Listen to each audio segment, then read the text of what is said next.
আমি আশা করি আমার মা বোনদের ভোট একটা মোমবাতির বাইরে যাইতো না। পাঞ্জাতনের আসনের বাতিটা নিও। হ্যাঁ হ্যাঁ, যে যাই হোক আপনারা ডরায়েন না। সমাজের কিছু কিছু নেতা আছে যারা প্রার্থীর থেকে মোটা অঙ্কের টাকা খায়। যদি কেন্দ্র থেকে ফাঁস না করাইতে পারে মাল যে খাইছে জবাব দেওয়া লাগবে না।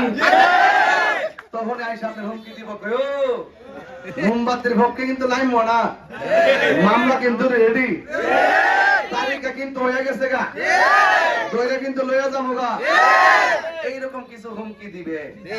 আমি মনে করি এই হুমকি রাজনীতির ভাষা হতে পারে না। রাজনীতির ভাষা আপনি যে হুমকি দিচ্ছেন কাকে দিচ্ছেন? এই এলাকায় আপনার ভাতিজা, আপনার চাচাতো ভাই, আপনার খালাতো ভাই, আপনার প্রতিবেশী, তাকে আপনি মামলার হুমকি দিচ্ছেন, তাহলে তো আপনি নেতাই না, নেতাও না।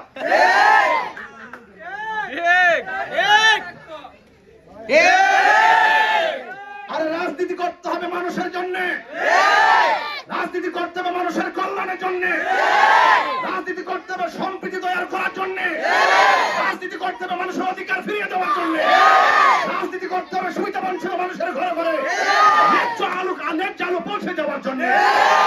আর আপনার যে রাজনীতি, আপনার যে হুমকি, আপনার হুমকি, যাতে প্রমাণ হয় আপনি মনুষ্যত্ববোধ নিজের অন্তরে জাগিয়ে তুলতে পারেন না। বলে যাবেন না যাকে হুমকি দিচ্ছেন তারাই কিন্তু আপনার জানাজার নামাজে যাবে, তারাই কিন্তু আপনি বিপদে বলে সবার আগে এগিয়ে আসবে, তারাই কিন্তু আগুন লাগলে নিবাইতে আসবে। যদি আপনি প্রতিনিধি করার ইচ্ছা থাকে তারাই কিন্তু ভোটার হবে। তো ভোটারদের সাথে কখনো খারাপ ভাষা বলতে নাই, ঠিক না বেটে? আমার রাজনীতি চিন্তা হইল আপনার রাজনীতির প্রচার আপনি করতে থাকেন, আমার প্রচার আমি করতে থাকি। 12 তারিখে জনগণ যারা ভাল লাগে তারে ভোট দিব, ঠিক আছে? চাষি মাধবপুর সময়ের কোন মার্কা আছে?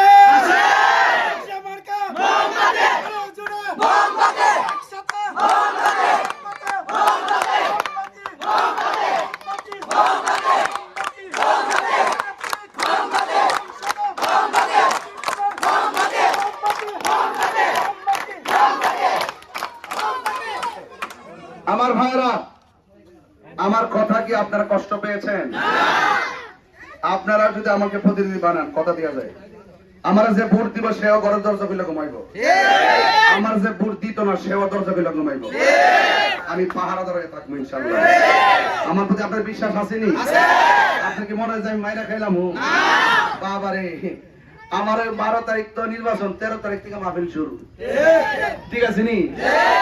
আল্লাহ যদি আমার দয়া করে এক বেচারা কয় তাহিরুজের মাধবপুর সোনাকে কি আছে, বাড়ি তো নাই, ঘর তো নাই, উম্মা ওহনো দি ওই মুজাহিদুল যদি বাইরে হই, এখনো যদি বাইরে হই যে মাধবপুর একটা জায়গা কিনা ইমার্জেন্সি একটা বিল্ডিং করে লন, করা কি সম্ভব না? বাড়ির বড়াই করেন না, টাকার বড়াই করেন না, অহংকার করেন না, অহংকার করেন না। দুনিয়ার সবাই মুসাফির, মুসাফির কথা বলেন, ঠিক কিনা? মুসাফিরের ভাষায় কথা বলেন, বেশি শক্তি আর টাকার গরমে কথা বলবেন না। ও টাকাওয়ালা দেখছি মাটির ঘরে পড়ে রইছে। আজকে আলেম ওলামারা খানকা ছেড়ে রাজপথে কেন আইছে? এই দেশে যারা রাজনীতি করে আমাদের ভোট দিয়ে এমপি মন্ত্রী হয়, এই জনগণের টাকা মাইরা দিয়ে বিদেশে পাচার করে দেয়। আলেম ওলামারা গেলে মাইরা খাইতো না। এই জন্য আপনাদেরকে বলবো, সুন্নি ভাইয়েরা, এই দেশে শতকরা 90% সুন্নি।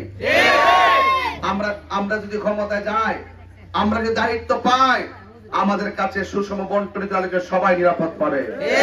আমি কথা দিয়ে গেলাম যে যে ধর্মের হোক না কেন, হিন্দু মন্দিরে যাবে, বৌদ্ধ পেগোডায় যাবে, খ্রিস্টান গির্জায় যাবে, মুসলমান মসজিদে যাবে, যার যার ধর্ম পালন করবে। আমি আমার ধর্ম পালন করব, আমার ধর্মের প্রচার করব, কিন্তু কেউ কাউকে কোনো অত্যাচার, বিচার, জুলুম, নির্যাতন করা যাবে না। রাজি আছি সবাই? মা বোনদেরকে বলবো, আপনারা সকাল সকাল সকাল সকাল কেন্দ্রে যায়া মোমবাতি মার্কায় ভোট দিবেন। ঠিক আছে তো? কাহারও ফান্দে পড়বেন না, কাহারও হুমকিতে ভয় পাবেন না। লেভেল প্লেইং ঠিক রাখার জন্য নির্বাচন কমিশন সর্বোচ্চ চেষ্টা করছেন। প্রত্যেক কেন্দ্রে কেন্দ্রে সিসি ক্যামেরার ব্যবস্থা করা হচ্ছে এবং সেনাবাহিনী মোতায়েন করা হচ্ছে। র্যাব পর্যন্ত থাকবে, পুলিশ প্রশাসন আছে, বিজিবি থাকবে, প্রশাসন সবাই থাকবে সক্রিয়। যদি কোনো মানুষ হুমকি দামকি দেয় তাহলে তার একদম, যদি আপনি সৎ সাহস থেকে ডাইরেক্ট বলেন যে আমাকে এমুকে হুমকি দিছে। নির্বাচন কমিশন আমাকে বারবার বলছে কারা হুমকি দেয়, কারা বাধা দেয়, নাম সহকারে আপনি লিখিত দেন, আমরা লটকে রামু। এরপর দেই না, চোখের সম্পর্ক আছে দিকে দেই না। চোখের কিছু সম্পর্ক আছে তো, কারণ তাহিরি বেঈমান না।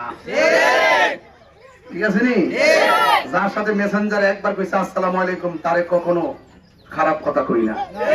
মনে রাখেন এই কথাটা। এই জন্য আপনারা সবাই নির্বিঘ্নে 12 তারিখে ভোট হবে কোথায়? মোমবাতি মার্কায় ভোট দিবেন। আপনার মহামূল্যবান ভোট চেয়ে আপনাদের কাছ থেকে আমি বিদায় নিচ্ছি। আসসালামু আলাইকুম ওয়া রাহমাতুল্লাহি ওয়া বারাকাতুহু।